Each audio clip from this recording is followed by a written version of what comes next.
Okay. So I just watched that Rachel Dolezal documentary, and I have got to say, my feelings have not changed.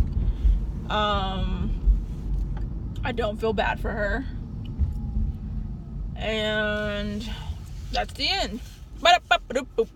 So they explained to us a little bit more about Rachel's background life. Apparently her parents were abusive. She had abusive parents who were white, and they lived in small ass town in Montana or something. Sorry, I had to plug in my phone. A small ass town in Montana or something. And so she said they abused her, and they adopted a bunch of black children because they said that God wanted to save them from the children from abortion or something. So they adopted a bunch of black children, and apparently they weren't taking very good care of this black children, and that's when Rachel stepped in and started taking care of them or whatever. So there's a few things I took away from the documentary, and the first thing is that Rachel says she's transracial, or she's trans black. Sorry. And it seems like she's just selfish. So from what I've been watching, from what I saw, she seems like a very selfish person. And her lies actually currently is negatively affecting people of color, black people of color. So she invented this persona to separate herself from being white, because what she views as white as abusive. So she just said, I'm no parts of that. I don't believe in that. I'm now a black woman. And the reason why I say this is hurting black people is everyone that she is around, she has tainted. So it's like her sister. So the reason why this all came out to light is because her sister was actually about to press charges against her biological brother for molesting her. And so Rachel was also going to be on the witness stand as say, hey, he molested her and he molested me as well. So he is a predator. And so that was what she was in the works of doing before her parents exposed her as being a liar. So because of her lies, her sister's case actually got thrown out. So that's one instance how her lies affected a person of color.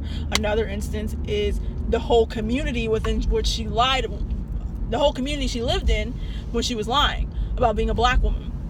So apparently she lived in this community that's pretty small.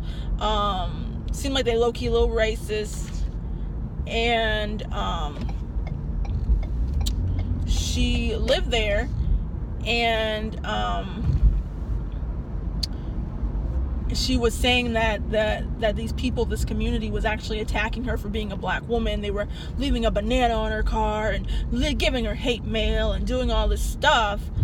And the police started investigating it as well and was like, no, that's not, it seems like you're the person doing it. So they traced it back to her as being the person who was victimizing basically herself.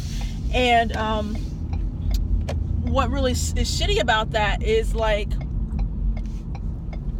way they made it seem was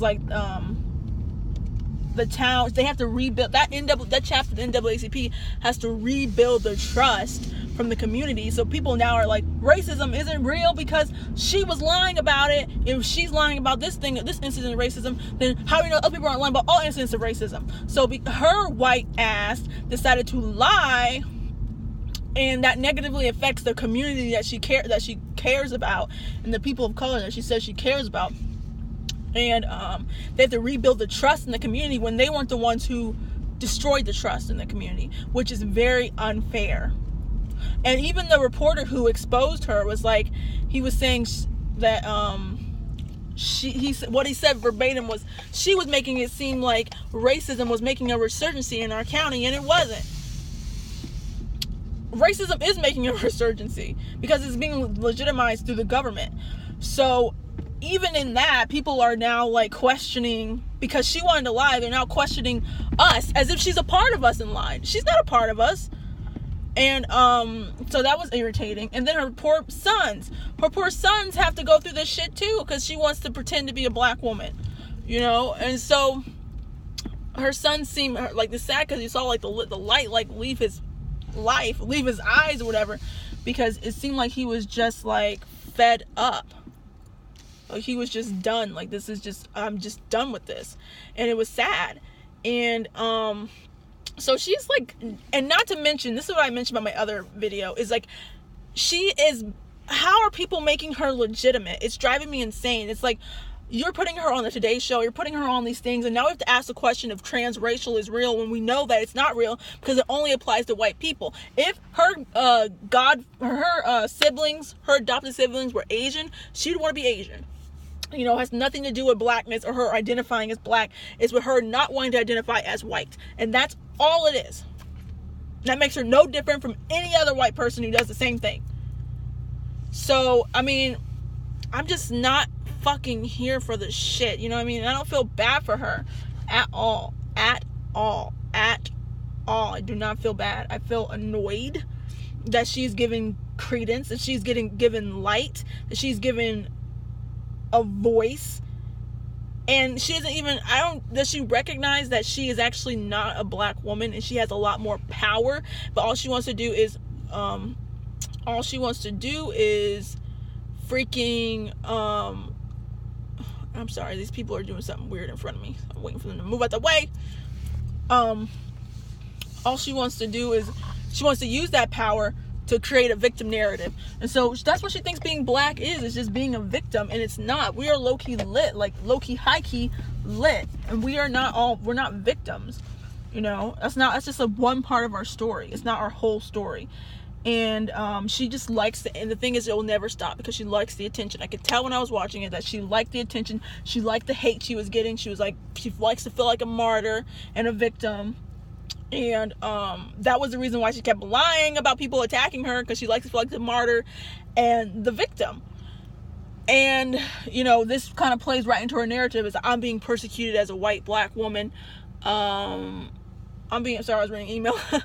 I'm being persecuted as a white black woman, and that's not fair. And it just feeds into her whole delusion. So I do not feel bad for her. I feel bad for all the black people that she has screwed over by having us have to even ask the question if transracial is real. And all the trans people who are probably pissed too, who are like, hey, you're delegitimizing, you know what I'm trying to say, delegitimizing whatever. You're making what we're saying invalid. And it's just so white. It's just so completely privileged, completely white. I can jump in and out of any race I want to jump in and out of by putting on a curly, kinky wig. No, bitch, you haven't earned the right to call yourself a black woman.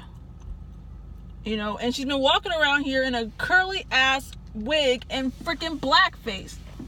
How come that's not offensive? That is offensive. And it's wrong.